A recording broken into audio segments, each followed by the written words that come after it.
Welcome to the No Fear podcast and the No Fear live broadcast. I'm your host, Tony Lauer. If you're into mindset training, performance psychology, personal development, you'll dig this new format. No Fear Live is a unique broadcast, and it's different from the No Fear podcast. We decided to go live because we wanted to create the opportunity to interact with people like you all over the world, where anyone can log in and ask questions, and in some cases, you may even get invited into the show. The great thing about the live broadcast is that it's much more personal for the listener. That's you. Remember, self-defense isn't always about a confrontation with someone else. The first and most important fight is winning the one inside your head.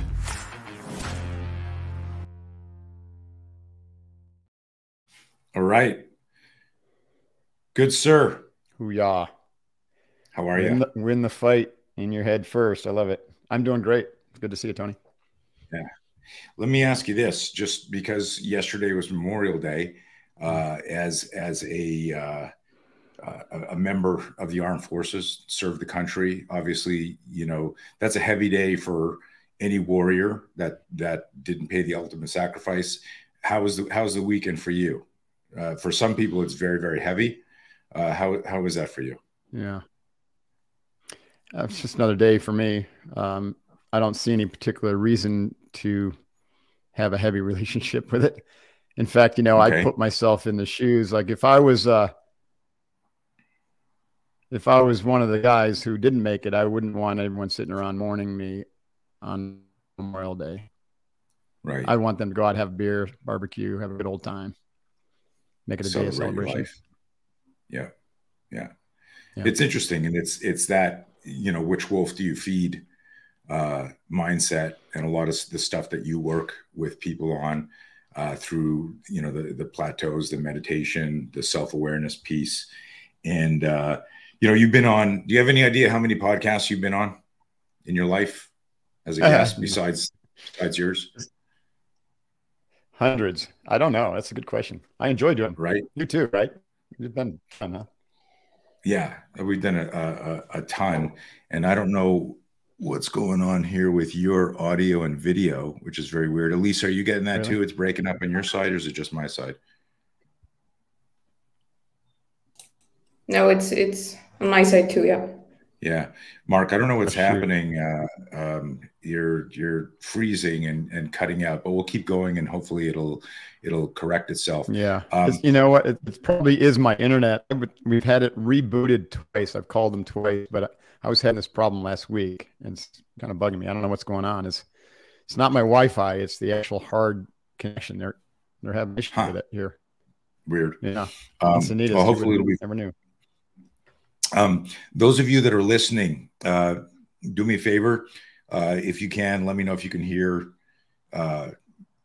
Mark clearly, and give me a thumbs up in there. And also let us know where you're from, where you're listening from. And keep in mind that towards the end of this, if you got specific questions, post them in the comments, and we'll get to them. I want to do, the reason I asked you how many podcasts you think you've been on, and obviously it's been hundreds. And I wanted to try and extract something different, you know, from your brain. You've been asked so many questions, and it's an interesting thing when, you know, you've got a whole philosophy and a decades of learning and figuring out stuff, and now you share that with people. You mentor, you coach people, even you know, you coach and mentor people that are very successful. So you figured out something. Could you summarize, like, what is the most important thing you realized?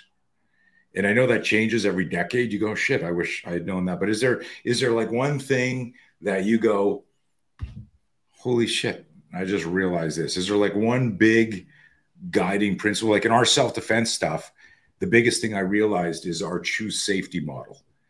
I tell people, I go, and I could be with, and you know, I work with tier 1 guys, I work with beginners. I go, the most important thing you do is always choose safety. And they're confused by that. I go, sometimes the safest thing might be to play dead, and sometimes the safest thing might be to charge the threat. You got to figure that out, but choose safety, right? And it was like this big thing that just transcended, like put your foot here and step here and hit with these knuckles and do that. So what's your big realization at this stage in your life, or station in your life? At this stage, Tony, and I love that question. It is that your life, you choose it to be. And you have everything in your power. Well, you can have everything in your power to create the absolute life that you can conceive. But it does require training. And that training practice. And so with the daily practice and training, using the right or using select mental training methodologies, then you can create whatever it is you want. Success, I mean, create absolute, utter freedom. Freedom from fear, freedom from any want or need, freedom from desires, freedom from the attachment to the desires, I should say, and the outcomes, while you simultaneously can have a massive positive impact on the world, which is what I think a lot of what everybody wants. They want to know that their life is meaningful, that it had meaning. They were good people. They accomplished something that they were put on this planet. And yet, you know, your work is showing that most people can't do that because they're locked in fear. Right. And that fear expresses it in many different ways.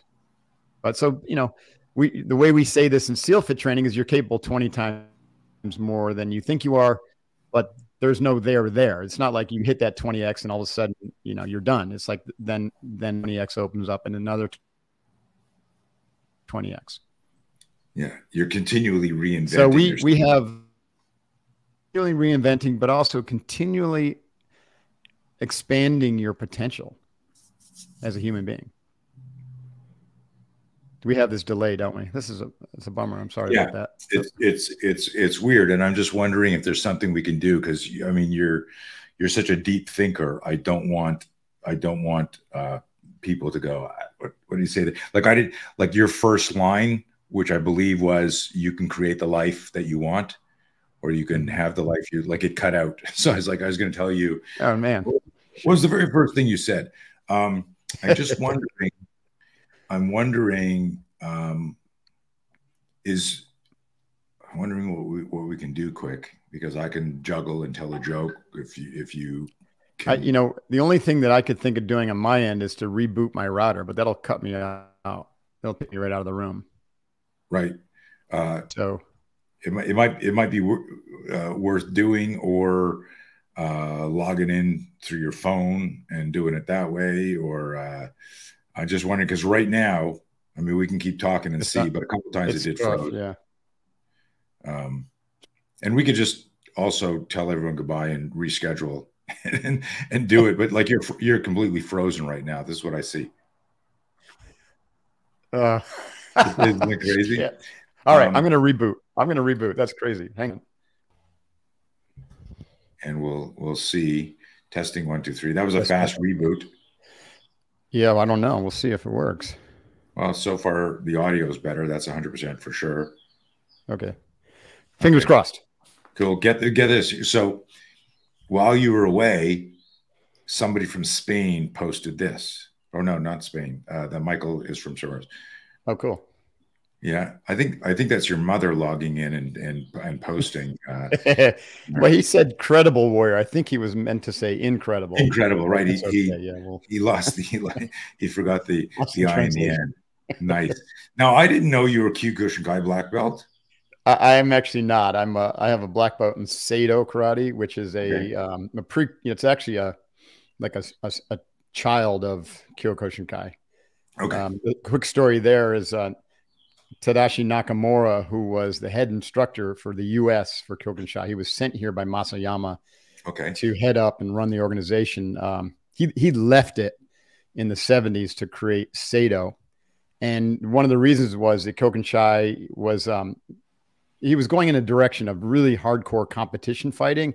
And Nakamura really wanted the karate to be more of a way of practice for everybody. And he wanted to teach, blind kids and unfortunate people in unfortunate circumstances. So he just wanted to take it back to the idea of a martial art as a practice for the evolution of character as opposed to just fighting. I dig it. And martial arts has been, tell us a little bit, or tell my audience, because I know, you know, you've been a lifelong martial artist. Yes. And it really got more, aside from obviously you're very capable hand to hand because of the influence of being in the military and doing martial arts. You know, the application can't be lost on you. And this is a funny thing, just an aside, is like everyone thinks that every Navy SEAL, every Army guy is like a badass fighter. But if you're in a hand-to-hand situation in the military, a whole bunch of shit went to shit, right? Yeah, it's not a good scenario, right? Right.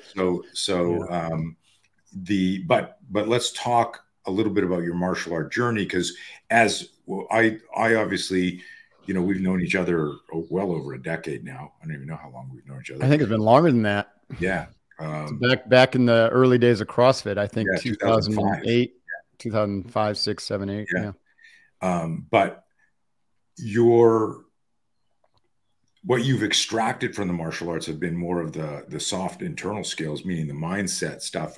But talk about a little bit of your martial art journey, because most of the people who follow, you know, my stuff are military, law enforcement, first responders, martial artists and stuff, but they'll be interested and curious about that. Yeah, sure. So I mentioned my first experience was with this Tadashi Nakamura, founder of Seido. I was his student at his headquarters studio in New York. I stumbled upon the studio when I went to New York after graduating from Colgate University, and I was getting my MBA at Stern School of Business. I was becoming a certified public accountant, which is a horrible choice for me, but you know, I had to figure that out the hard way. At any rate, I was looking for something to do. I was a hardcore athlete at Colgate. I was a triathlete. I rode crew, and I was a competitive swimmer. And so when I got into that New York environment, Tony, you know, I was like, did not like what I saw with all the suits. And I was like, okay, I am a suit right now, but I'm not going to be one of those pasty, plump suits. Right. So every morning I'd get up and run the park 6 miles, do a little stretching. Then at lunchtime, I'd go do a little, what we now know as a high intensity interval workout. This is way before CrossFit, 1981. And then, in 1985, actually. And then I had a little bit of time between when I would go down to NYU, which back then was at the old World Trade Center. So 7:30, I had to be down there for classes, night classes. So they would let us off around 5 at Cooper's and Library where I was working. So I was like, okay, that's a training block. And I was looking for something to do. And I had, limited time because I also had to get changed and get down in NYU. One day I was walking down 23rd Street to my home on 22nd Street, and I stumbled across World Seido Karate headquarters. So that's how it all started. I went up there and I saw Nakamura, and I saw something in him that I'd never seen in another human being. And I learned what it was a few weeks later when I stayed to watch the black belt class on a Thursday night. And after the black belt class, I saw a bunch of 10 people, lights are turned out. 10 people were grabbing these little wooden benches, and they lit a candle, and everyone was shooed out of the studio. And I said, what are they doing? And they said, oh, this is the Zen class. I was like, what's Zen? And then they pointed me to a book called Zen Mind, Beginner's Mind. And I read it. And Suzuki. I was like, yeah. I was like, whoa. So I went to Nakamura, newly minted white belt. Didn't know my ass from a hole in the ground when it comes to the martial arts. And I said, can I do this Zen class? I noticed it was all black belts. And he said, sure, you can do it. So I started training both in the hard and the soft right from the get-go, where, we meditated before and after every class. And then because of this Zen class on Thursday nights, which is an hour sit, and then he would have a little, little koan talk afterwards. It's really precious, right? He would write in his little chalk on the kanji characters, and then he would write what it meant. And then he would talk in his broken English. It's just such a precious experience. I really treasure those moments. But I was having these incredible experiences, more so on the Zen bench than on the karate floor. Mm-hmm. So I decided that was something worth doing, and I started doing it every day. Every morning after my run, I started to, included a 20-minute meditation session. So, fast forward, I got my black belt November of '89, so 4 years after going down to New York and starting with him. I got my MBA in Certified Public Accountancy certificate in the same month. But because of that Zen practice, I had completely I transformed myself from Mark 1.0 to Mark 2.0. I literally was able to see the story of the life that I was brought up with, all the conditioning that had led me to think even that I was going to be an MBA, CPA, Wall Street guy. And I had developed the insight to see that that was not the right story. And I learned to ask better questions and to reflect and to contemplate and to journal. All of this came from that Zen practice without any training, without any books like we have today, with no YouTube or TikTok videos to tell me what's going on. It was all self-inquiry and just the unveiling of my, this inner truth, this inner guidance system within me, which said, you're meant to be a warrior. You're not meant to be, a CPA multimillionaire here, at least this time of your life. So I threw it all away, or I walked away from it all. So that was my first martial arts experience. Now, the second interesting thing is, so I kept up. I got to stop. Okay. Okay. Yeah. So hold on a second. You got this whole narrative, that was society, your parents, people around you. You got to be rich. You got to work on Wall Street. You do that. You discover like Zen, which develops this self-awareness, which of course is everyone's superpower if they can continue to cultivate that. And then you realize, I'm not going to be a Wall Street guy. I'm going to be a warrior. How quickly from that, and what was that transition like when you told your either girlfriend, wife, parents? Because that's an amazing. I've never heard this story. This is an amazing transition, because it's literally like, I'm going to go join the Navy. Like, when did that happen? It was not a popular decision with the family or anyone around me. They thought I was absolutely nuts. I'd lost my mind. I was throwing it all away, is what my dad said. Throwing it all away. Yeah. And but I was so certain. There's too many. This would have to be a 3-hour podcast to unpack it all, right? There's a lot of nuance to it. It didn't happen overnight. It's not like meditation is not like, going and PRing with deadlifts, right? It's a very, very subtle process. You just have to be patient and just show up every day and do it. But there are sudden moments where you just realize that something shifted, that you just see things differently. You call it an epiphany or paradigm shift. And it's, sometimes you can have these explosive, really cool, mystical experience. But for me, most of it was really just like every time I would come out of a deep meditation where I finally got my mind to just stop chasing thoughts and I could just relax and surrender into non-thinking or mu, that no mind, I would come back with a gem, with some knowingness of like, oh, now I see. Yeah. So it took maybe 2 years. So I started this process and training when I moved to New York. So early 1985. By 1987, I was gaining this clarity and sense of certainty that I was heading down the wrong track fast. And I was asking questions about what next. And I still wasn't ready. I hadn't deconstructed all the story yet. And I was still like, I can't change this now. I look how much I've invested in my MBA and my CPA and, what will people think of me and blah, blah, blah. But I just kept on practicing. And there was a moment in time where I had that final, and that was like, I can't ignore this. This is my life here we're talking about. I have to follow this inner guidance or else I will be completely fucked in 20, 30 years. So you can say in a sense that I had my midlife crisis at 22, 23 years old, where I completely threw out everything that I have been taught, everything I have been led to believe by my family. And I said, that's not it. That's all bullshit. Let me interject here, because when we were having the audio problem, and I'm going to ask you to restate that. I asked you what your most important realization was, and we have them every 10 years, but you had that super early. You said something to the effect, it was cutting out, that you can create the life that you want. That's right. I call that Mark 1.0. You could probably look at your life and see Tony 1.0, 2.0, sure. 3.0. Maybe you're up to like 8.0. I'm up to, I would say, broadly speaking, 3.0. Mark 1.0 was the condition mark. I was meant to be this. I believed everything, and I believed the thoughts, and I was my thoughts. So the most powerful benefit of taking up a meditative practice or a contemplative practice is you begin to see that that story is just a story, and you begin to separate from your thoughts. And now you can observe your thoughts, and then you can see these patterns, and you can say, okay, that pattern is either working for me, it's not working for me. And when you look and you see all the patterns aren't working for you, you're like, okay, holy shit, I got to do something about this. Not everyone has that experience because maybe they made better choices, or they had different life experiences that led them in a direction that is generally in the right direction. For me, it was complete 180 degrees out. So Mark 1.0 was everything up until that point where I finally said, oh, that story is not my story. So I deconstructed it, but I didn't have anything to replace it except for this growing sense that I was meant to be a warrior. It's not like I suddenly started to see Navy SEAL scenes running in my head. Like I didn't know anything about the SEALs. Right. In 1987, there were no movies, and Charlie Sheen hadn't jumped off the bridge yet.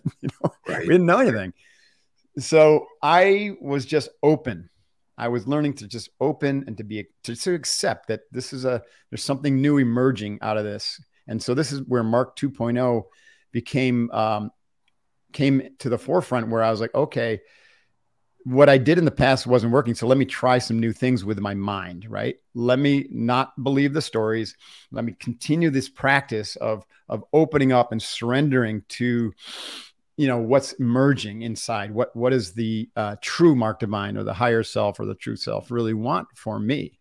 And it kept telling me warrior, warrior, warrior. And then one day it led me, this is where synchronicity comes into play here.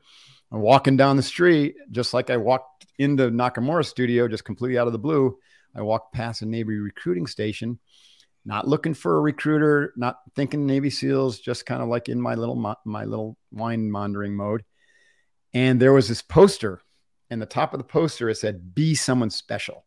And it had guys doing some pretty cool ass shit, free falling out of the plane at 30,000 feet, and they had the little guys in the submarine and the sniper in the hide site. And I was transfixed by this poster. I was just like, whoa, that's it. That's me. That's what I'm supposed to be doing. And so long story short, the recruiters tried to dissuade me. I went into the enlisted recruiter, said, listen, it should be an officer. I said, you don't want to be an officer. I said, I want to be a SEAL. I said, you don't want to be a SEAL. Those guys are baby killer assholes. You don't, that's like, right. You're trying to deter me. You had the poster on the wall. Right. Right. They do. It's like sizzle on the steak. They know that most will never make it into SEAL. So they just want you to sign up anyway. So I said, no, I'm going to do that. And finally got a Navy officer recruiter, backed me to put a package in. And he was very clear. His name was Nick Philippone. I respect this guy. So Nick said, Mark, you're coming in as a civilian, right? And if you got in, you would go through officer candidate school, and then you want to guarantee to go to SEAL training. I said, yes. He said, it's very, very rare. Oftentimes they'll do 1, maybe 2 a year, because most of the SEALs, all of the SEALs in the officer program either come from the Naval Academy or reserve officer training, out of school. So I said, let's do it. Put a package in. This is my thing. This is what I'm going to do. So we did. Now, most people will know that military spec ops, especially the SEALs, like it's, you don't just say, I want to go and then just go and show up. Like it takes a long time, and there's a lot of prep, a lot of other things that happen. So I just went back to my training and went back to work and kept on. Now I shifted my mental focus from not sure what I'm going to do, but I think I'm supposed to be a warrior, to like, now I'm going to be a Navy SEAL. Mm. And this is where, I teach these skills called the Big 4 skills: breathing, mental control, controlling your internal dialogue, and feeding the courage wolf, the imagery work, which I want to come back to, and then radically narrowing your focus just to the one thing that you can achieve right now that's linked to the next thing, that's linked to the next thing, that's linked to the next thing, that is linked to your vision. I call that front sight focus. So when it comes to imagery, I had at Colgate University, I had a swim coach who was pretty much at the cutting edge of performance visualization work back in the 80s. And he had me learn how to visualize my swimming event, which was a 200-meter breaststroke, in my head at night with a stopwatch. It was very hard to do. But in fact, I tried to quit, and he wouldn't let me quit. But it took me like 3 or 4 months before I could swim the whole race in my head. And I stuck with it. This is sophomore year. I stuck with it. And I could finally swim the race in my head, and I, clicked the stopwatch off when I touched the wall, and I started to get roughly the same time every time I swam it in my head, but it was 3 seconds faster than the fastest time I'd ever swum. And anyone who's a competitive swimmer, they know that's a lifetime. So I was like, oh, that's interesting. I must be doing something wrong. Well, that season ended. And then the following fall, my junior fall, I got accepted to go overseas to England in a study program. So I didn't swim. And I was done. I figure I'm pretty much done. I come back in the spring. I take up, a friend gets me into rowing. I start that. And then about 2 weeks after getting back, I run into the swim coach, Bob Benson. And he says, hey, Mark, welcome back. Pleasantries. Hey, oh, by the way, we've got our state championship next week at Colgate. Here at Colgate, do you want to get in the pool with the team? And of course, every bone in my body was like, no.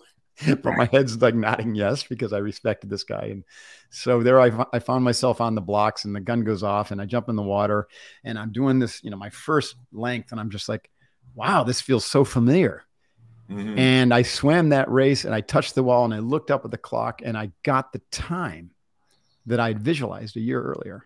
That's insane. It was insane. And so now I tell that story because now here I am 2.5, 3 years later. I'm in New York. I'm having all these wild experiences in my meditation bench. I'm chugging along, working toward my MBA, CPA, working toward my black belt. And I have this epiphany, not this epiphany, but this insight and this now being shown that the Navy SEALs are the way. So I said, okay, what can I do to make this, to radically improve my chances for success? Because, hope isn't a strategy. Right. So I already knew that physically I'd be fine. Mentally, I had some pretty damn good skills because of my martial arts training and also endurance athletic training.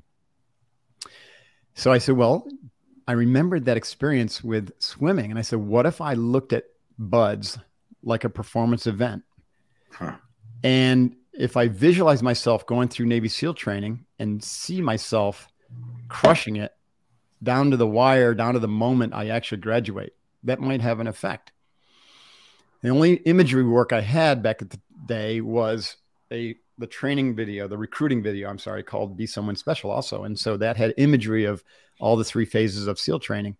So I watched that thing like 20 times, and then I inserted myself into it.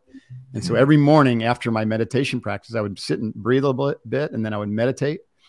And then I would visualize myself going through SEAL training in my little video. And I just did it every single day. And this is profound, Tony. And this is, for anyone listening, if you haven't developed a visualization practice yet, I highly, highly encourage it, because it is how we create our future. And it's also how we heal from our past. So what's happening here is when you have something you strongly desire and you're clear about, that is a future target or goal or vision, and it's the right thing for you. If you visualize it every day, you're creating a very, very strong memory of a future event that hasn't yet happened. And that memory, the more energy you give to it, the more solidity it has. And then it literally sucks you toward it like a massive gravity attraction. So I was practicing this and adding solidity to this memory of me succeeding and crushing it in SEAL training. And I was just doing it every day. And I had no idea when the Navy was going to accept me or not accept me. But, and you have to be patient with these practices. Like I said, you can't expect to PR in three months like you did in CrossFit. You just practice with faith, right? That's where faith comes in. So I just practice. I trusted Nakamura. I trusted my swim coach. I trusted my guidance that said, this is an important thing to do. 9 months into this practice, Tony, I had another, like one of those moments where like I came out of my practice and I had this overwhelming sense that it had already happened. Like I went from desiring to be a Navy SEAL to knowing beyond a shadow of a doubt that I was a Navy SEAL, that I just had to kind of let the timeline kind of catch up. Mm-hmm. And literally 2 days later, Nick calls me and said, you're not going to believe this, Mark, but you got one of the 2 billets. Congratulations. To go to SEAL training after Officer Candidate School. That was profound. That was profound. I'm making a bunch of notes here while you're talking, because while my visualization practice isn't as structured and it could have been and should have been, but I always had this sense of, you know, like when my mom asked me, you know, and I think when you had me on your podcast years ago, you know, one of the stories I said, hey, when I was 15, my mom asked me if I was going to go into the family business or be a cop or an astronaut. And I said, I'm going to be a famous martial artist like Bruce Lee and develop my own self-defense system. I mean, that's all awesome. I thought about. Right. And I would always say, not out loud, but to certain people that I'm just waiting for the future to catch up to, right. You know, and have that convergence between what you're visualizing. This is amazing stuff. Like the swimming event, which doesn't surprise me. I mean, there's great studies on, let's say, Jordan and Gretzky and the famous Stanford basketball study of the power of visualization. So imagine if you visualize and you actually practice intelligently, you know, for a skill set. How did you do in BUD/S? Oh man, 185 pretty badass guys classed up with me in class 170. At the end, there were 19 of us. I was the honor man, #1 graduate, and my entire boat crew of 6 other guys graduated with me. So fully 1/3 of the class was my team. Never happened before, and it'll never happen again. Like the chances of that are 1 in a million. And I think I really accredit all of that to the meditation practice, which just gave me these really different skills as a leader. And I was a leader of that boat crew, but it gave me the awareness to be able to really, really just not collapse into all of this is all about me and I'm just going to grit through it. That's most people's like Mark 1 motto view of mental toughness is, oh, I'm strong enough to just grit through this. And SEAL training, that'll get you killed, or I mean, you get you kicked out, or you're going to get injured, because you have to be able to look beyond yourself and make it about the team. And so meditation gave me that powerful skill right off the bat. And then because you know, as you know, breathing is a big part of martial arts. I really had some powerful breathing practices that were able to keep me really calm. And I was also able to develop in the meditation practice this separation between my thoughts and emotions and my sense of control, my locus of control. Like let me ask this because it's important for everyone listening. You know, you're in there, you're doing this, but prior to that, you hadn't been a team leader of something, right? You know, so like was like very often in a high stress situation, there's an aura, an energy of somebody who seems to have their shit under control. So a lot of this other stuff, did everyone immediately kind of like look to you and, you know, like you were naturally the leader? And did you share with them, with this group? Because that's really unique that your boat crew like stayed together and dominated. And I am getting goosebumps, man, because a lot of shit I didn't know as long as I've known you. Because here we are like decades later, all of this inspired what SEALFIT's about. Right. That was the seed of it. That's right. You know, and so going back to in BUD/S, you were the leader because you had your shit together, and obviously everyone was through osmosis or focus.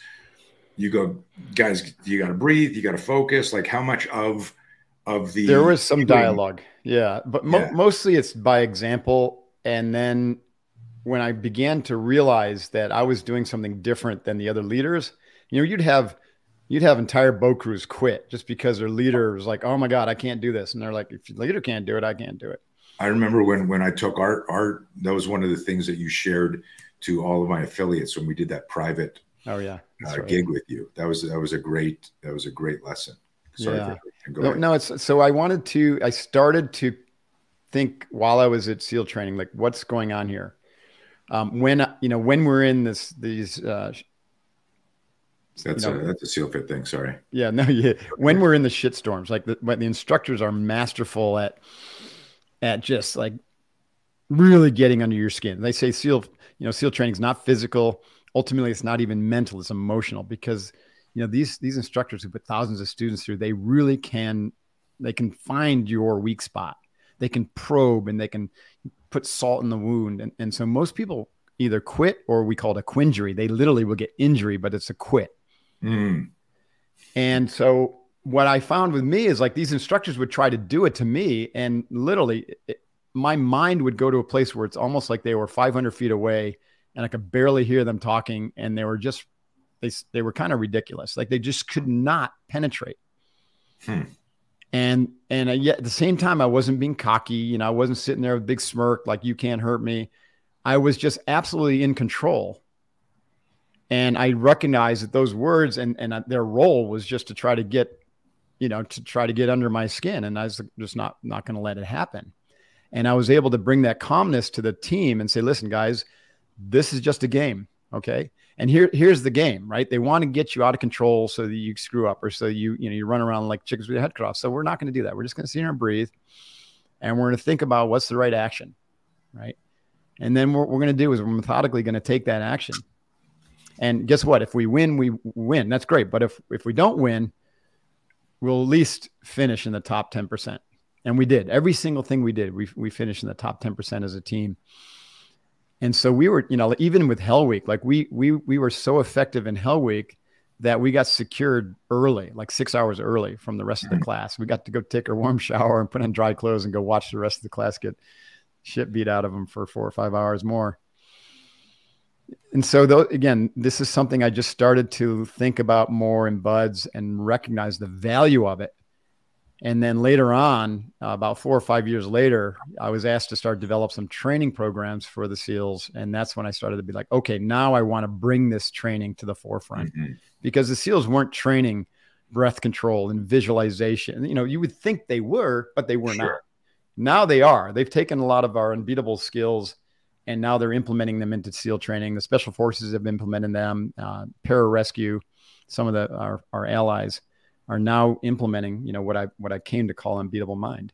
And now they take it for granted because it's just, they're great skills. But you know, it's part of the whole story of when I teach now, because I really had to go kind of, you know, back to this idea of Mark 1.0. So Mark 1.0 kind of ended with Nakamura and the meditation bench. And so Mark 2.0 then became this Navy SEAL leader and really effective leader. But I had, you know, I really needed to do some work on still on the emotional side, because of, you know, I started to see more that one of the reasons that I had that story and the way my brain worked the way it was is because I grew up in a pretty traumatic situation, you know, with a lot of alcohol, a lot of abuse in my family. So Mark 2.0 started to really go to town working on the emotional side to clear up all that energy that gets trapped in the trauma body from childhood, from trauma. And anyone who's listening who's experienced trauma, and everybody has, this is really important work, especially for men, because don't usually go there. Men don't go there. So I started to do all that, and I went deeper into meditation. Then I got into yoga. My martial arts journey, you know, let me go back to that just and stop me anytime. But when I got into the SEALs, back then, we were training in something called SCARS. You remember SCARS, Jerry Peterson. Sure. Special Combat Aggressive Reactionary Systems based on Sansu Kung Fu. Jerry, like we were 3 times a week during BUD/S. In fact, Tim Larkin was one of his head instructors. He had been through BUD/S, didn't make it, you know, became a head instructor for him. Jerry comes up to me and says, "Mark, you got to unlearn that karate shit." I said, "What do you mean?" He goes, "You've got block like ingrained in you. And if you block, you're dead in combat." And I said, "Oh gosh. Okay." So I started to, you know, really, really lean into the philosophy or the science of fighting, which is what you do, and say, okay, this is all offense all the time. Offensive mindset is what SCAR is all about. And it's all about targeting. And so I got really good. And then I went through the 300-hour hand-to-hand instructor course for SCARs. So I became one of the 300 military instructors. And I trained from SCARs for years and years and years. And I loved it. And it's just awesome. And so that was part of Mark 2.0. It was also moving beyond the linearity of the traditional karate, but I kept up my mental training and the meditation. And I took up SCARs. And then I took up ninjutsu. And that lasted for about 6 years until the instructor shut his school down. And then I took up Aikido. And that lasted for 4 years until the instructor shut his school down. So now I'm not practicing any martial art. I've kind of hung up my shingles, so to speak, but I continue to practice in integrated development, which includes a lot of the softer sides of some of the skills I picked up. You know, you might equate them more to Tai Chi, Qigong, and yoga. And then the breath work and the meditation and visualization is all part of a daily practice now. I could stop there, but I do want to just say, because I don't want to like leave people hanging, like what's the difference between Mark 2.0 and Mark 3.0? So 2.0 is where I learned that you're capable of anything you want. Like your mind literally is a piece of clay, and you can decondition it and recondition it to be any shape you want. And the way you shape your mind is how you shape your reality. What I mean by that is the shape of your thoughts, the quality of your thoughts, and where you focus your thoughts, or the directionality, and the energetic state of your thoughts, positive, negative, super positive, super negative, right? They will all determine what you create in the world and what's attracted to you. And so your world is essentially a product of your mind. And so I was proving that to myself with my success as a SEAL leader, with my success with SEAL Fit, becoming an author, New York Times bestselling author, all this stuff. I didn't plan it. It literally just presented itself to me. And then I focused on it. I could see the success and I made it happen. So that worked all pretty well until 2019, 2020-ish, when I started to hit up against a wall with my meditation practice. And I had a teacher, a guy named Dan Brown, who's a meditation, a Tibetan master, and had he's a Harvard MD, PhD psychologist, but he's a Tibetan trained master in Dzogchen Buddhism, Dzogchen meditation. And he was the guy who translated all these Tibetan texts, these esoteric texts. His process was called pointing out the great way. Anyway, so in one of the 12-day retreats I spent with him, meditating all day long, we had a little debrief, and I explained to him, this feeling like I was stuck. And he asked me about my practice, and I told him, about my long practice with Zen and the different things I'd done with yoga and my breath practice and my mantra practice. And he said, Mark, here's the problem. He said, you are stuck because you have relied too much on concentration training. And so your mind is a finely tuned machine. You can concentrate like a mother and you can accomplish whatever you want. But what you're looking for in terms of the true nature of reality, or the peace and equanimity that comes from through meditation, or awakened awareness, is not to be found through more concentration. It's not, you're looking in the wrong place. You're looking outside of yourself, not inside. So you need to change your practice. And here's what I recommend. I recommend you just surrender. Take your foot off the gas pedal. Just release and let go and surrender. Stop trying to effort anymore. Get yourself out of the way. And so I started to do that. And it took about 2 years where I suddenly began to experience what he was talking about. And I recognized that Mark was in the way before. Mark was acting as the doer. Mark was doing all this shit. And when Mark 3.0 came online, I was able to recognize that Mark was just a bunch of stories and experiences as well, but it's a bunch of memories. That actually there is no such thing as Mark. And so that has led to an extraordinarily shift in my perspective, a very powerful shift. And we could go deeper into that, but do you lose a lot of people at that? Because that's getting metaphysical. It reminds me of a lot of have you read or listened to a lot of Anthony DeMello? Yeah, I'm familiar with DeMello's work. It's not, you could, I don't really talk about this much with my tribe unless it's like clients who are right. Curious and want some pointing out. My perspective is going to be different than yours. It's going to be different than everyone's. So at the same time, there's a very practical reason for wanting this in your life. And it's because you lose all fear. Mm-hmm. Fear absolutely evaporates. this perspective, you recognize that all the fear was just a story. It's based upon your over-attachment to your ego and your body. And from this aware perspective, you see that those aren't really real. They're real in the temporal sense, but there's something that's more real to you than those. And from that perspective, when you can live from that perspective, like, you have no fear. Mm-hmm. And you don't lose anything, but you gain everything.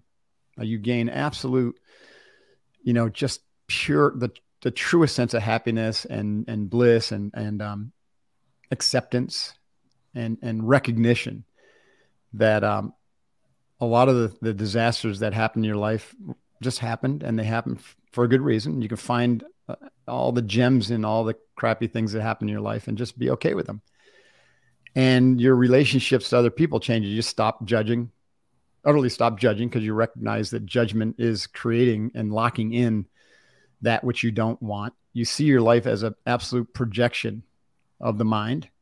And so you begin to do less, because you just recognize that all this activity in the world, all this chaos, and even the chaos in your life, is because you just think you're the causal agent, and the causal agent has to act in order to feel important or valid or relevant. Mm-hmm. And so you're always acting, you're always doing things, and you just set all these things in motion that have these second, third order consequences. So I've stopped doing that, and I just now wait for things like I did in the meditation bench back in my 20s. So I realized even then it was happening. I was just taking ownership of it. So that's the principle of Wei Wu Wei is action, non-action, or action without the actor. Mm-hmm. And also the Japanese term shibumi comes to mind, which is effortless perfection, which is the action that springs from source energy, right? Which is us, but it masquerades temporarily in this body mind that we have that gets identified, with the ego structures from an early age. I haven't heard the word shibumi in a long time. Also, a great book. Isn't that a great book? I love that one too. Yeah.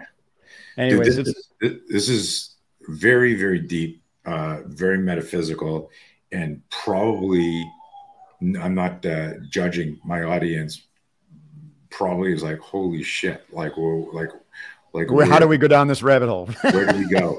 But I do want to dial it back because you spoke a lot about breathing, and before there were a couple of questions about it. It's like the yin and yang. You can't have an effective meditation practice without proper breathing, because breathing is meditation at a certain level. But a lot of people don't understand this whole idea of of trying to control their thoughts, which is not what it's all about. And then getting to a stage, 2.0 and 3.0. But there were the question I had for you, and then there's a question about specific breathing. I'm going to pop up here.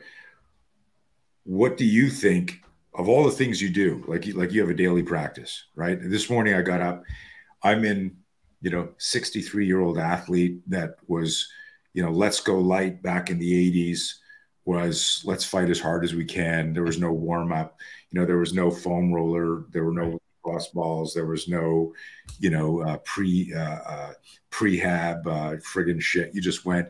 And so I've got lots of chronic pain and scar tissue and shit like this. And so this morning, Jess is in bed and I'm up early, getting ready to go walk one of the dogs. And I'm like 20 minutes into my just warming up my body, doing Aldoa neuroflossing, and then some yoga and some foundation. And she rolls over and I'm like, got a light sweat on. I haven't even left the room yet. And I went, I can't believe it takes me 20 minutes to get just to walk like a human, just to get out of the room. How long is your daily ritual? Like you got to go catch a flight, but you're going to do something. I'm not talking about like hanging out for an hour and just going deep. Like, what's your ritual like? Well, I try to do this. I try to do my ritual every morning. The only time I would miss it if I have to catch an early flight, which I'm doing less and less. So I wake up and I immediately start my breathing practice, even while I'm still in bed. So I start box breathing and I start managing the quality of my thinking. So it's, you know, breathing and meditation are hand in glove. It's the same, right? It's just a practice. So it's a tool. So what, you know, the point with meditation is to understand what the tool is and what it's going to do for you, why you're going to do it. So I have a practice called first words. And so I as soon as my mind regains, you know, what you would call consciousness, I begin to curate the quality of the thoughts that are coming in with some mantras and just making sure that, you know, they're really positive and purposeful. And I'm not immediately going to get, you know, some default mode network thought stream interfering. So I'll lay and I'll box breathe and curate those thoughts for a while and just kind of move into a really nice mental state. Then I'll get up. So that takes 15 or 20 minutes, depending upon the time.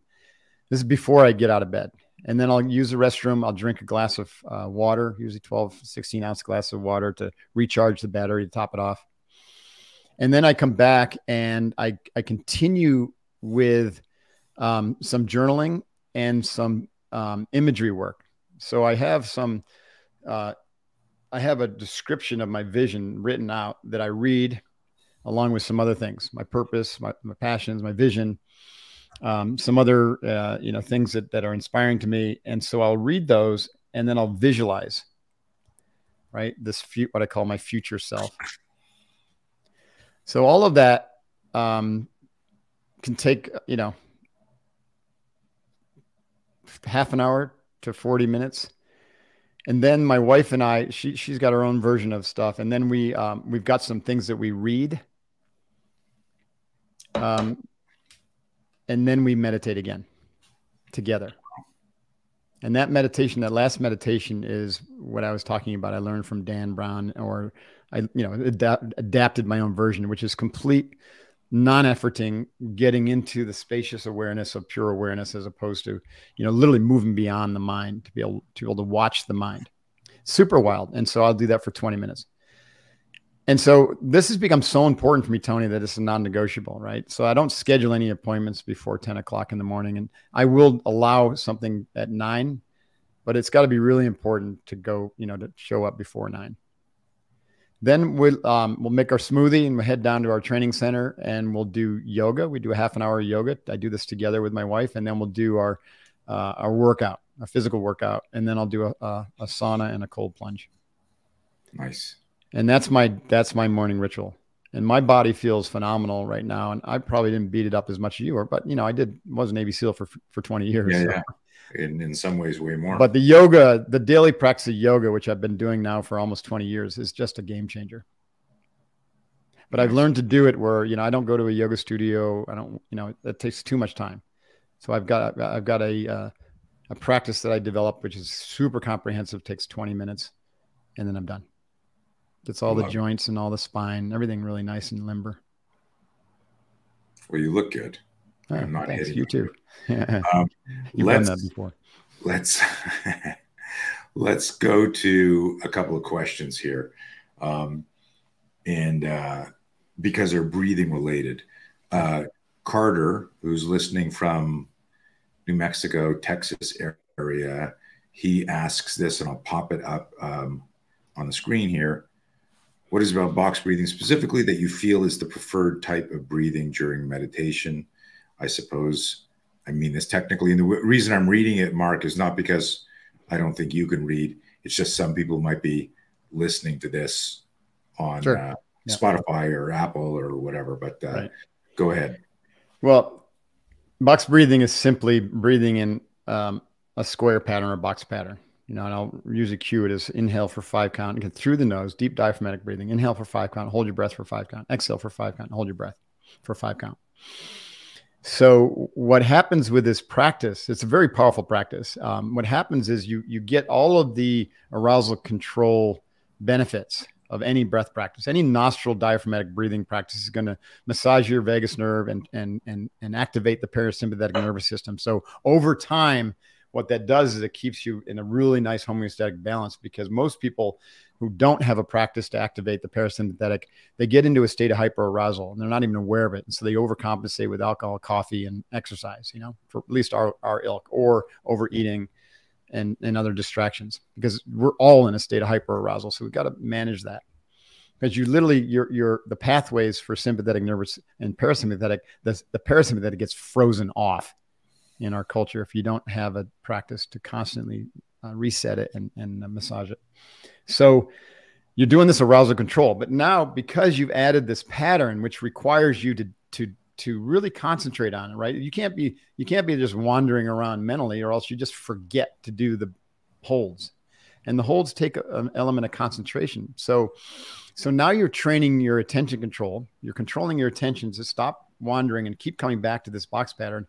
And you're training yourself to hold your attention on this box pattern for longer and longer periods of time. So it's a three-fer.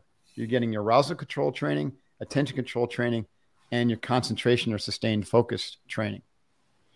So I like to have people do this as their foundational practice, not doing anything else fancy with their mind, until they can hold this and maintain this practice for 60% of the time during a 20-minute session or more.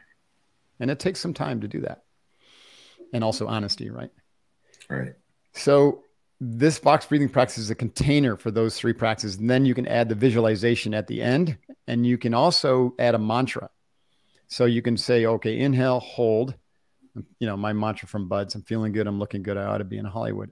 Exhale, hold, feeling good, looking good, ought to be in Hollywood. So now you're starting to work with the internal dialogue. And what that does is essentially you're planting like a new soundtrack in your head that eventually over time, the energy of that soundtrack is going to override any negative conditioning you had.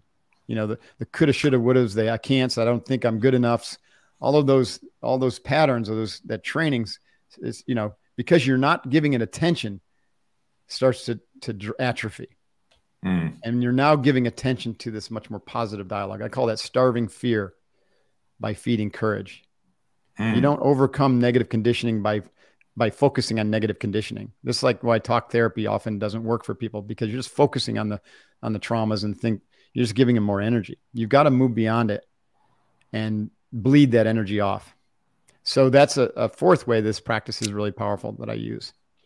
And so we have to look at it both from a physiological and a psychological perspective, because, your brain is both biology, physiology, and psychology. So the arousal control is going to work on your entire nervous system, but it's also going to calm your brain down. So what it does is it takes your brain, which is in hyperarousal, which is going to be in high beta or gamma, and it settles it down. So your brain waves will actually calm down into that high alpha or low beta state, which is ideal for clarity and creativity and decision-making. So you're training your brain to be constantly activated into that alpha low beta state just through this practice. And over time, all it takes is a few rounds in order for your whole body and your mind to go into that clear, calm space in which you can make better decisions. So that's why I think the practice, it's a stacked practice. And if you do it effectively and you stick to it and you do it every day, it's way more important to do 10 to 20 minutes every day than it would be to do like 2 hours on the weekend. Just like, just like practicing a skill like a martial art doesn't do you much if you just go to a seminar here and there. But if you do a practice where you're doing 3-4 times a week, then you get good really quickly, with some time. Without taking up too much time, Carter had a part 2. I think you answered it, but not as specific, because you said, hey, this is your baseline. You got to get good at this. But for those of you who aren't watching, Carter also asked, technically in the sense, what are the mechanics of the type of breathing, which Mark answered, that make it different than other methods such as 4-16-8 or any of the other? Sure. There's so many variations. Yeah, there's different. They're all going to have a different effect on your nervous system. So with the 5-5-5-5, it's very much of a balancing. It's a center line practice. So you're going to be very, very calm and you're going to be balanced. 4-16-8 is actually, it's more of like a Wim Hof. It's a sympathetic nervous system practice that you could do before a workout. It's probably better off to do the deep diaphragmatic, I prefer nostril breathing over Wim Hof's mouth breathing for reasons that, we go into here. But those practices are good to do for short periods of time, either wake you up in the morning or before a workout. They should not be, in my opinion, they're not a meditative practice, because they're going to stimulate. You're going to get yourself into this hyper arousal state. So it's great if you're going to go into battle, but it's not so great if you want to do a more deeper contemplative practice. So anytime your inhales are longer and your holds are longer, then that's a sympathetic thing. Now, another practice that's really good would be like a 5 count inhale, just a short hold, 2 count hold, and then like a 10 count exhale. Be like the mother's breath. This is extremely calming to the nervous system when you can have your exhale to be twice as long as your inhale. That's a very calming. So that'd be like if you're hyper stressed or you're having an anxiety or panic attack, just inhale the 4 count, exhale the 8 count, or inhale the 5 count, exhale the 10 count, and just have, you can either have a brief hold at the top after the inhale or not. So that's the general rule is always make your exhale the same as or longer than your inhale or your hold. And you want to be careful of practices where you have these long holds and you do them routinely. Or you want to be very wary of practices also like Wim Hof, where you're hyper stimulating the sympathetic nervous system and you're doing it every day. You're going to feel high. You're going to feel really good. Right. But you're really moving a lot of mental energy. And if you haven't really developed a lot of stability, so it's fine for people like us who've trained a number of years, probably most of your listeners, you're probably fine with it. But if you haven't done a lot of mental work and a lot of physical work and nervous system work, you can blow a gasket. This is why Kundalini I don't recommend Kundalini yoga to beginners, because Kundalini will do the same thing. Interesting. Here's a quick one while we're on breathing, and then we'll shift gears. Michael asks, he says, I do the box breathing on a 4 count. Would you think there's anything to gain by doing it to the 5 or 6? I find the 4 count comfortable.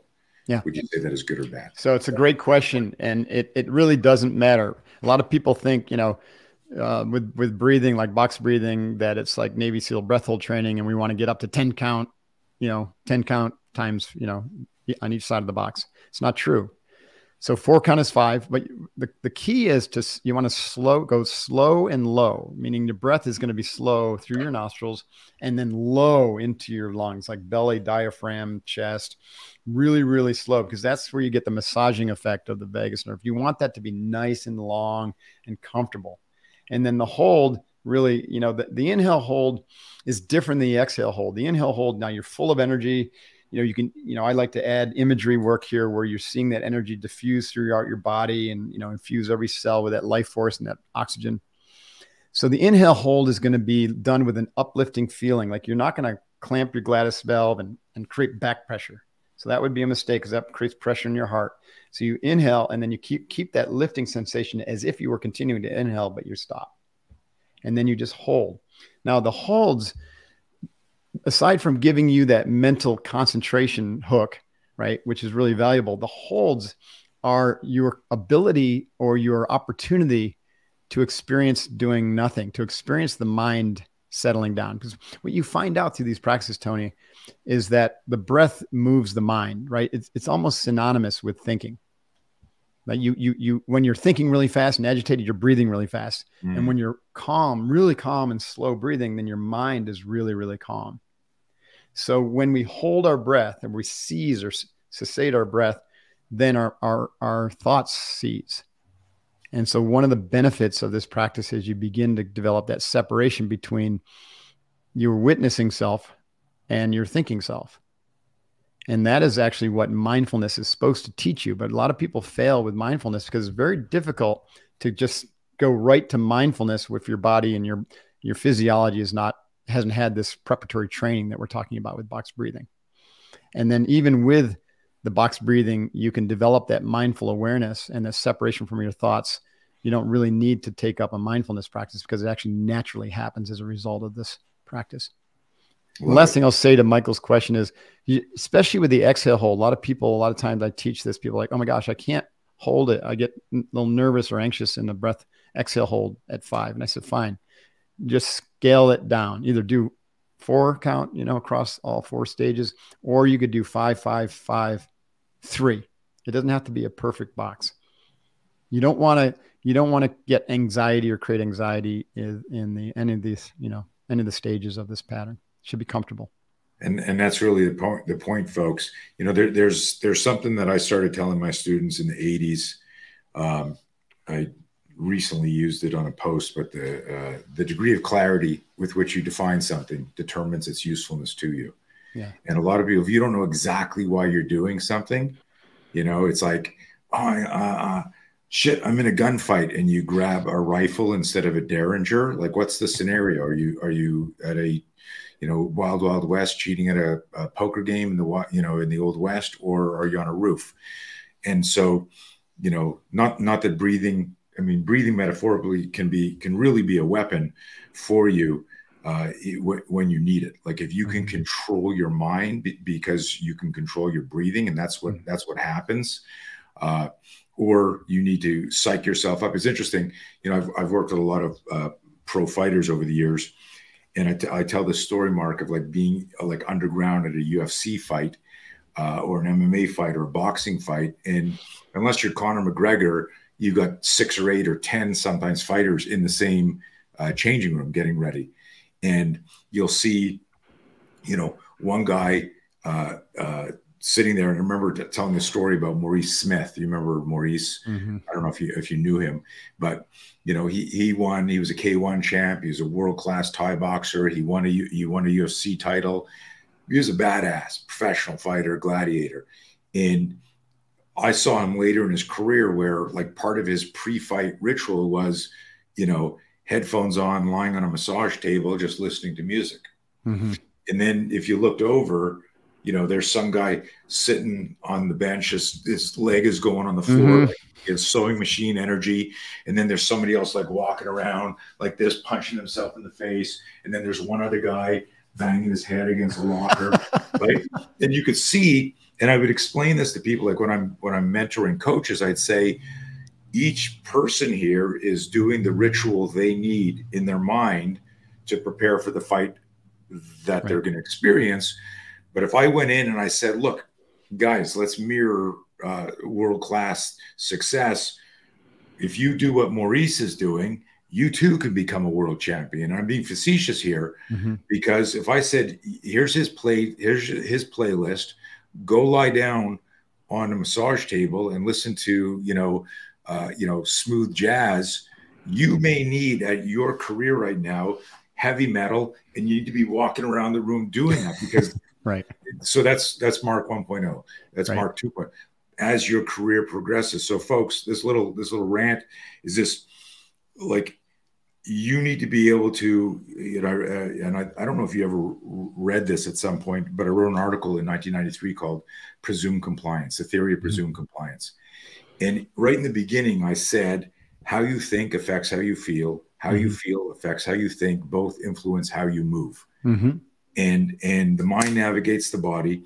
What I didn't discover, because I was always aerobically and anaerobically fit from teaching 7 days a week and training 7 days a week, I didn't realize until my mid-50s how important breathing was, that you could actually train breathing. It never even occurred to me. I could tell you guys that learning how to breathe on purpose and to learn different breathing exercises, we come back to the theory determines your experience. I would learn different breathing exercises. If I was about to do something a little bit crazy, I'd lean into some of that Wim Hof stuff. If I was about to, like, a buddy of mine, hey, let's go swim in the ocean, it's freaking 50 degrees. I didn't do box breathing before. It was like friggin' like crazy hyperventilation shit. Mm-hmm. And then so like study this stuff, reach out to Mark for whatever type of education or resources that he has. Some of the answers here were so detailed, should get anyone started from that. Mm-hmm. But know what you're doing. If you're going to do sprints, you warm up a certain way. If you're going to do long distance, you warm up a certain way. It's the same shit. But I will tell you this, if you stop breathing, you will die. And it's like to me, the single most powerful and important thing that I learned, and I can't believe it took me 55 years to wake up to that, and I started training. I was on a bike doing wind sprints with a mask on that replicates elevation changes. That's and cool. Like I was able to do this 21-minute ride, which is sprints it's almost like a Tabata type thing.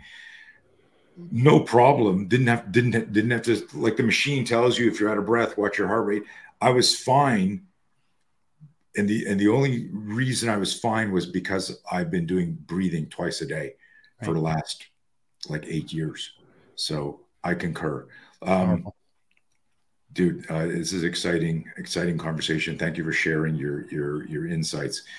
Jack has this interesting question. What makes your Kokoro yoga different than the rest? Jack, I developed Kokoro yoga for my SEALFIT athletes who are men, right? And not inclined to do yoga. Again, this is 2007, 2008. I started teaching yoga to SEALs and special operators and athletes. And I remember Greg Amundsen coming to my Kokoro camp, and I take him through, everyone at the end of Kokoro camp, a yoga session, a Kokoro yoga session. Kokoro, by the way, means merging your heart and your mind into your actions. Nice. I originally wanted to call it warrior yoga, but someone had a trademark for that and wouldn't give it to me. So I wanted to develop a yoga that was, suitable for men. It's not, obviously we have a lot of women who do it, but it was suitable for men. And I also recognize that in my own experience, and I said this a little while ago, like, for a while I had a CrossFit gym membership, and I had a yoga studio membership, and I had a martial arts membership. And, I was balancing all these schedules and bouncing around and spending a lot of money. And I said, screw this. I'm going to develop my own integrated practice that kind of includes multidimensional movement. And so in Kokoro yoga, and I would love to develop it further. I kind of I tabled it for a while. We've got hundreds of videos and it's great training in a book out there, but I'm not like developing it as a separate business. It's just a practice for my SEALFIT and Unbeatable community now. So what I did is basically dumbed everything down. I don't use any Sanskrit language with the yoga or asanas. I integrate Qigong and even some Tai Chi movement in and I've got postures or sequences that are really short, or like an hour and a half gangbuster with kettlebells in the middle, So it's an integration of traditional yoga asana, what we think of as stretchy bendy yoga, CrossFit style functional movement with very simple tools, mostly just body weight and kettlebells. Some movements, simple movements from Tai Chi and breathing exercise from Tai Chi or Qigong, as well as every session integrates breath, movement, and some sort of meditation, right? So it's a true integrated practice that you do at home just by following the video, so you don't need to go, Can we still access the videos, or is this something that's only like live? You have like a library? No, it's a library. It's I don't think some of the videos are probably on my YouTube channel, but this is all part of my community, the Unbeatable community. It's all in. We now have this app. We use Mighty Network, so all of my training is in this app. My Unbeatable Foundation course, a lot of the SEALFIT content and Kokoro yoga videos. It's all part of this.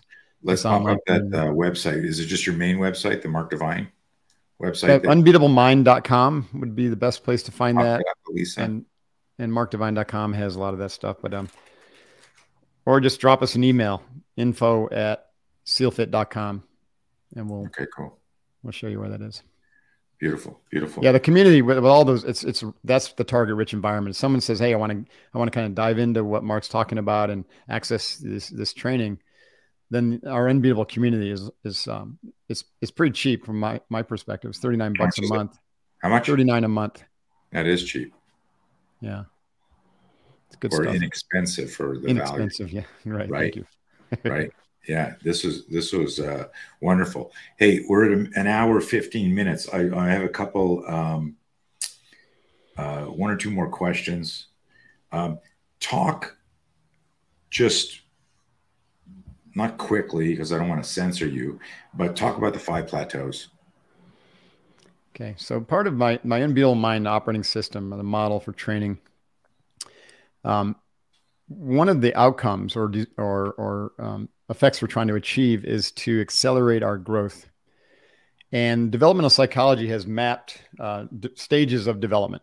And these are different. The broadest three are egoic, ethnocentric, or egocentric, ethnocentric, and world-centric. But they've been broken down into everywhere up to 9 or 10 even different stages. So the 5 plateaus are essentially my simplification of a Western developmental matrix that it can be both used as a map to guide your development, as well as a tool to understand your relationship with others. And so the 5 plateaus are the first plateau is survivor. And the survivor is like a lot of people during COVID, or if you grow up in a war-torn area, you literally get stuck at this plateau. And this is where like martial arts or, kind of like the sheepdog mentality becomes very, very helpful to be able to claw your way back into courage, because fear is the dominant energy of the survivor plateau, because you truly are collapsed into just like, holy shit, I don't know how to get through this thing, whether it's a major disease or an accident or, a street fight. The second plateau is called the protector. The protector plateau is like the realm of the bureaucrat or even the freedom fighter or even the military member. It's like really protecting something that's important to us, protecting your family, protecting our tribe, country, or protecting your beliefs, right? And so staunchly religious people are protector plateau people, bureaucrats. Now, again, there's no judgment, and these aren't a hierarchy. These are like more like nested dolls. We all have them. We all have these energies inside of ourselves. The point is to grow beyond, to transcend, but include the positive aspects and not get trapped in the negative or shadow aspect of each of these plateaus. The third plateau we call the achiever. So most entrepreneurs and a lot of listeners here, technical experts, PhDs, MBA, CPAs out there, doctors, lawyers, they're in this achiever plateau. This is where, you want to put points on the board. You're looking at achieving success, banking some money. But there's a shadow side to this too, because, as we've seen, you can do it either at great expense to the environment or to your own balance and body and get burned out. And so we want to make sure that we engage with the achiever in us in a very healthy way and don't let it cripple us. The fourth plateau we call the equalizer. So the equalizer is where you're kind of becoming much more world centric. Like if your achiever has a big dose of equalizer, you're probably more of a social entrepreneur. You've got a kind of a save the world mission.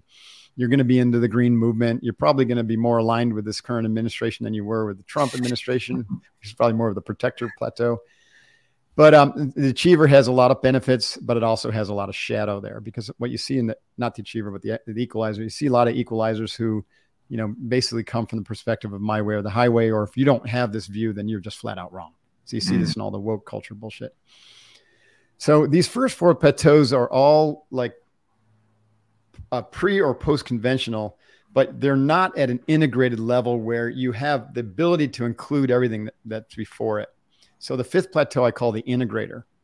And this is the first that you would also call maybe like the spiritual dimensions, where you really start to accept that there's more going on than meets the eye. You accept the interdependence of all beings and even the earth. You become very rooted in the world-centric, human-centric, planetary, consciousness-centric perspective. And you also have the ability to clear out the negative shadows from some, childhood trauma or whatever of those other plateaus that you can get triggered into or trapped into. And you'd be able to traverse these plateaus in relationship with others and always bring the conversation to a higher perspective. That was a really quick lesson on what the 5 plateaus are, but it's a really, really powerful framework for understanding human development and what the potential is for the human. And when I made that comment, you have the potential to create whatever life you want and literally heaven on earth.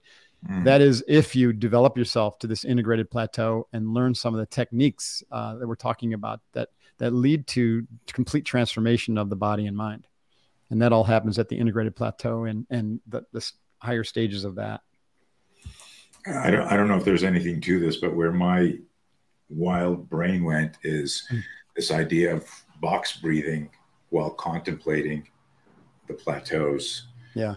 That'd be a nice practice. Yeah. Because of just where, because I see parts of me in each one. Yeah. In each one of them, even at 63, where, something will happen. I go like, I want to do this. I got to do this. No, I'm afraid to do that. Or like, let's make the world safer.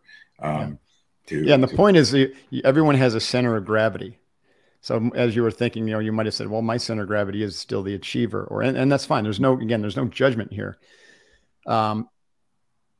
You want to dislodge that center of gravity and transcend. It's transcend to the integrator, where you can then manifest the most positive aspects of all these energies that will exist in us, right? So that when the fight does come, you don't suddenly collapse your perspective into like the fear-based, you know, tactical fighter. You're still able to bring your tactics and maintain your calm and breathing, and you win the fight without engaging in the fight. Because you truly win in your mind before you step foot in the battlefield. That's the integrator plateau. That doesn't mean that you're not going to have survival mode moments in your life. You will. It's just that when you come to those survival moments, you maintain that higher level perspective and inclusiveness, so that you end up with better solutions, you know? And also, like I said, it's great because everybody, even cultures or organizations, can stabilize or get stuck at these different plateaus. So it's very helpful as an analysis, you know, if you're going to go into a meeting, or if you're looking to acquire a company, or you know, to engage with a company, like to just lean into like, where do they stand on this perspective? You know, are they operating at a level that makes, you know, sense? And if they're not, I want to engage with them appropriately, you know, so that I don't get sucked into that energy, or any negative aspects of that energy. Dig it.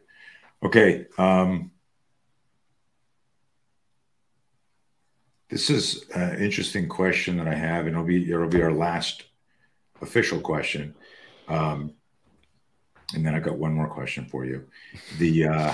But the last one that is, and you sort of answered it, but because I wrote this stuff before our talk, obviously, and it makes me think about what you intuitively did in Buds, where you became the leader and everyone looked to you for leadership because you had an emotional, psychological stability from your more so meditative than martial arts, because there's a lot of good martial artists that don't have that stability because they don't have that.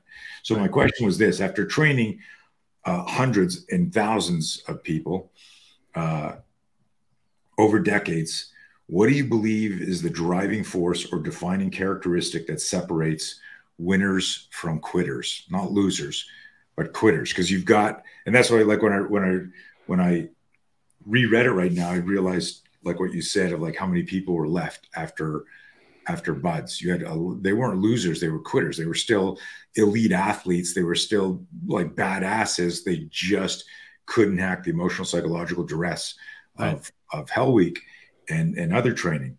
But now, like, you're now mentoring and coaching people, and a lot of the people, like, I know people who've done your program, like, these are elite athletes, elite business people coming to you for guidance, and you'll be saying, and I don't know your personality, I've known you long enough, you don't tell anyone what to do. You're an options facilitator. I like to use that word. It's like, these are the things, right? But then people will drop out of your program or stop doing coaching with you. And not because they've arrived at plateau 5 and they go, and you go, well, you don't need me anymore. Off with you. Go conquer. So to go back to this, you've got such a diverse audience training with you now, and no doubt a lot of people stop for various reasons. Let's assume it's not financial or health. What do you think is the defining characteristic between somebody who stays the course versus a quitter? So on that point, everyone on this planet is a study of n equals 1.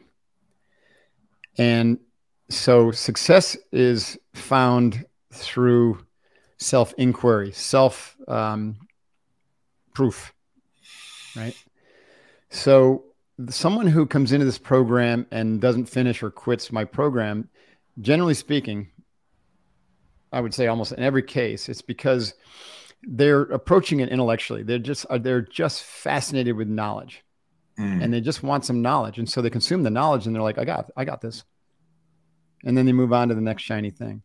And this is a huge mistake, because there's a big difference between knowing and knowledge. One of my favorite quotes from Suzuki was, if you know yourself, you know everything. But if you try to know everything, you'll know nothing. And a lot of people in our culture have been taught that more knowledge is better when it's actually not. So find one path and stick with it. And the path is to know yourself, but there could be 1,000 different paths to know yourself.